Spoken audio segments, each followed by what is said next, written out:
Well, welcome back to First Novel Problems, everybody, where we're still trekking along. I'm Abby Matthews, and my co-host is the lovely. Brooke Tannehill, I'm so glad you guys are here, and I can't wait to dive into this topic, Abby. You've been kind of keeping it a little hidden, but I think it's because on purpose. No, not really.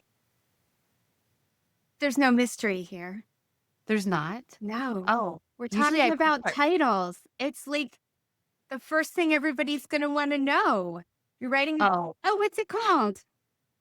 well, that's true because well, usually I have homework and I have stuff to prepare for it. So I thought there was mystery behind it because I didn't. So No, I'm just going easy on you before I hit you with the big stuff, which great. is what you're getting for next time. Great. So let's enjoy this fun piece before I actually make you do some of the hard work. And we're going to talk about working titles today because it's really important. I think it's really important that you have a working title because it makes your book feel real. Like, what feels more real, saying, I'm working on my book or I'm working on A Little Trouble Goes a Long Way? Yeah, but hold on a second. But you're calling it a working title. So I'm gonna pull my newbie card. Okay. Is a working title different than the actual title? Yes, it is. Thanks for asking. I Ooh, I mean, caught something. it can be, but not necessarily. Okay, so this is kind of an important thing to realize if you are a writer and you're writing a book. If you are going to go the indie route, you get to choose your title, right? Super cool, but also it's on you. Titles are really important. Titles and covers are really important to help sell a book. They're kind of like your first impression of a story in many ways. Right. Okay. So you as an indie author are in control of what you title your book. If you decide to go the traditional route and query a book, you may or may not ultimately, if your book gets picked up by a publishing house, have say in what your title is. And I know that's kind of surprising to a lot of writers because you think, well, this is my book. Don't I get to choose what I call it? And the answer is no. If someone else buys it, it's no longer your book. It belongs to the publishing house. And what the publishing house wants to do is sell it. Like, that's their hope. They buy it because they think they can sell the hell out of it. And so it's the marketing team, generally, that chooses the title of a book. Now, the author may have say in it, but the final decision usually lies with the marketing team. You have a superpower because you are a marketer. So I Yes. feel like this is going to be right up your alley, titling your book. Now, I also say it's a working title because this is the title that you're calling it now, but you may change the title at any point in this process. So Okay. I have a story for you. Okay. The very first book that I wrote, I was calling it Misshelved. So the main character was a little girl named Bernadette Shelved. So Miss, Miss, Shelved, like her last name. Her dad was a librarian of this magic library, right? And she did not realize how extraordinary her ordinary world was. She, when she went to school for the first time, like public school with all the other kids, not tutored at home by Mr. Darcy from Pride and Prejudice, when she first went to school, she felt like a book that had been misshelved, put back in the wrong place in the library. So, because of those two things, I titled my book Misshelved, right? I thought it was a super clever name. My book coach and developmental editor thought it was a super clever name, right? So I'm pitching this book to agents, and I am getting nothing. I'm getting no traction. I'm not even like hearing back rejections, nothing, right? And it's kind of blowing my mind because the book was pretty solid. We just determined it was ready to go out into the world. I pitch it, nada. And so one day, Jenny, my coach, says to me, I have a sneaking suspicion that I know what's going on. She's like, your title is incredibly clever once you've read the book. Oh, that makes sense. If you've not read the book, it looks like a misspelled word. She's like, I think that's all it takes for the agents to just knock you out of their query pile. Yeah. She's like, it just looks misspelled. We need to fix it. So I went through this exercise that we are going through now. I went through it all over again, and I came up with a title that was Pirate Rats, Purple Cats, and Other Weird Problems. And don't you know, the moment I changed the title on my query, I started hearing from agents. See, and I would have thought that something like that, like especially like a play on words a little bit, would be more attractive to agents, but that makes complete sense. Yeah. So, I mean, it's just wild to think of how important your title is when it comes to getting attention for your book. But like I said, it's also really important for making your book feel real. Oh, I have a girlfriend, Michelle, who's a romance writer, and she is both indie published and traditionally published. So sometimes those authors call themselves hybrid published because they have a foot in both worlds. She was a best-selling Kindle Worlds author. She had a rock and roll kind of series, romance series that was out. And then she got picked up by, I think it's Penguin Random House, right? So she's traditionally published by one of the big ones, right? She's a phenomenal writer. And she had a book. Now, granted, she had written like 1 million books at this point. Her working title was The New Orleans Book. She just called it The New Orleans Book for a long time because, I mean, to her, that's all she needed to make it feel real, but she also knew somebody else was probably going to be titling it. But you'll notice the cover does not say The New Orleans Book. It says Unbreak Me.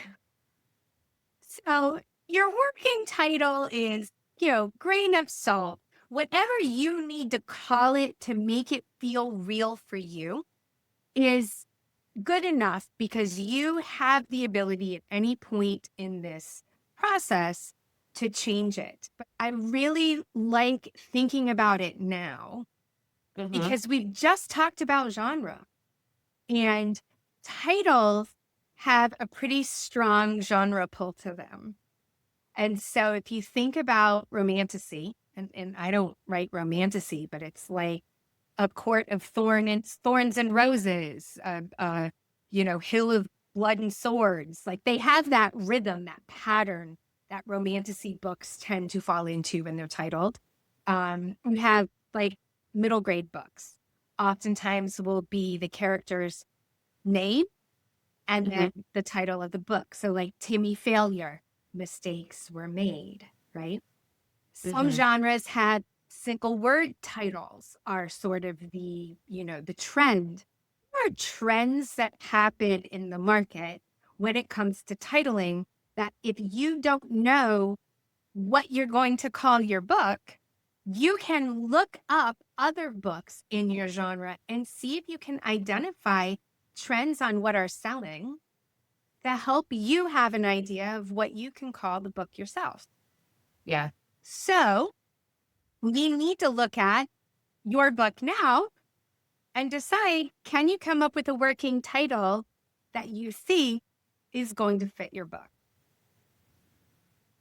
So I hadn't thought about it. And so I'm also just kind of like sitting here and looking up a couple of things as we're talking, because I am in the realm and I do not know for women's fiction if this is the trend. So not researching from that perspective, just from what comes to mind.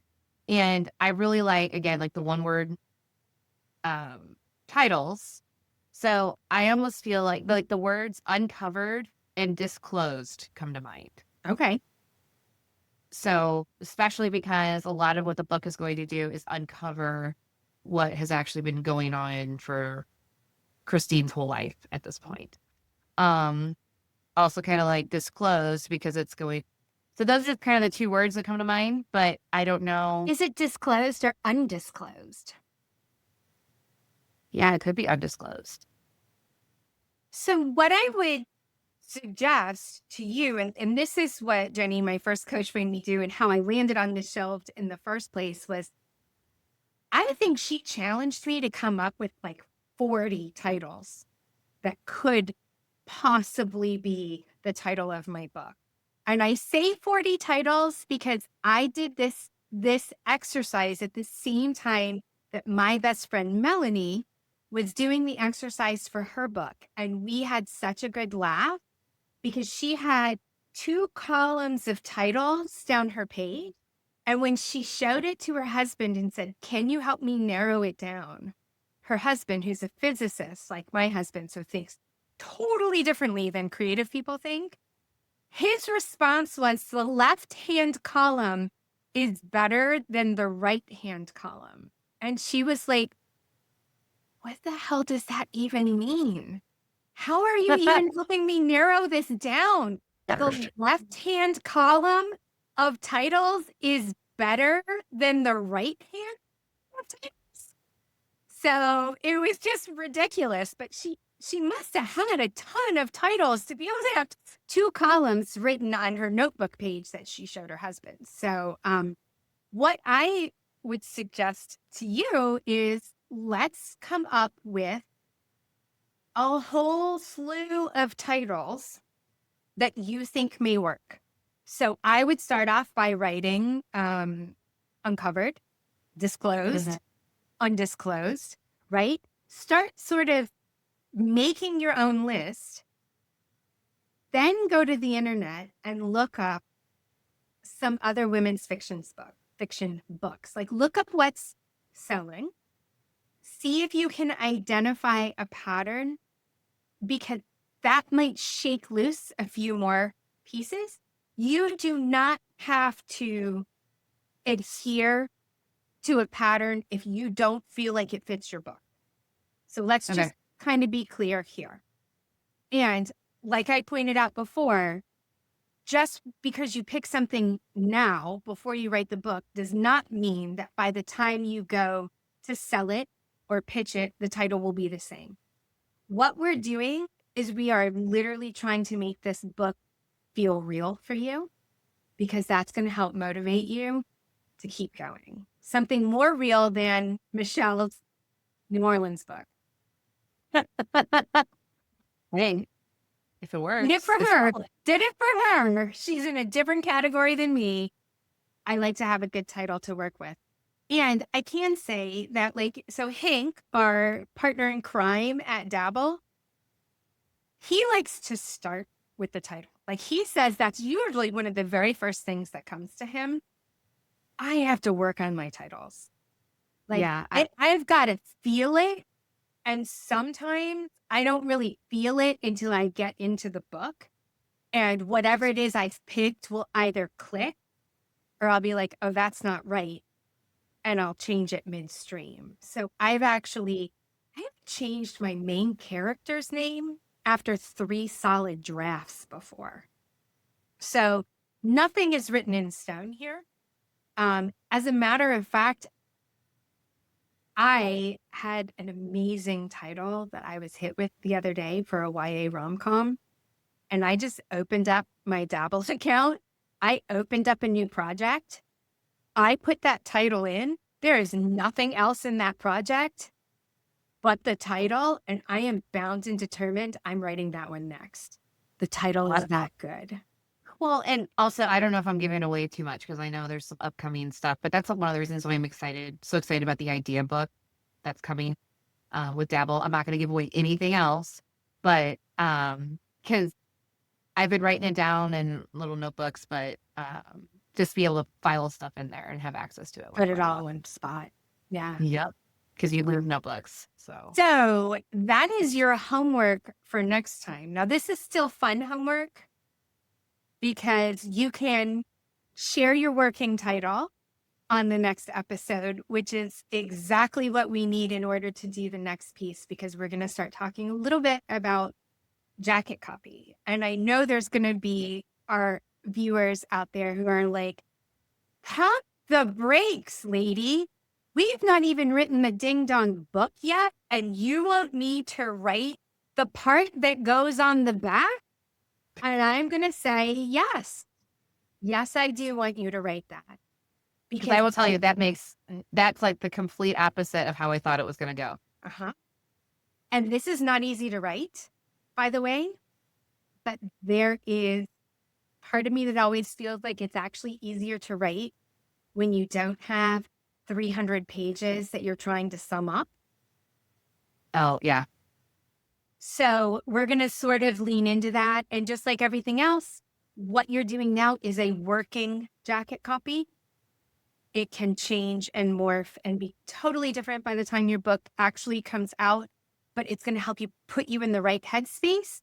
It's going to be able to help you hold your book in your hands and see your vision a little clearer before you jump in and start to write it. So that's what we're going to do next time. Everyone can look forward to you sharing your working title. I'll be really curious to see if you end up landing on a one-word title or not. I love one-word titles. They are harder to come up with than you would think. Yeah. I'm anxious to really dive into what's selling right now, what's working for women's fiction, and having that kind of guide the process. So, and I know that's not for everyone, but stick with me because I have a suspicion it's going to work for you, my marketing friend. I'm just trying to connect the part that I know is going to be your superpower to the writing part so that I can keep you motivated and moving along the path to the end. So, Okay. All right. Well, thanks for joining us, everyone. And we'll see you next time when Brooke reveals her title. Yeah. The first one. Well, so excited. I'm so freaking nervous, but it's all right. We'll get through it. All right. Bye, everybody.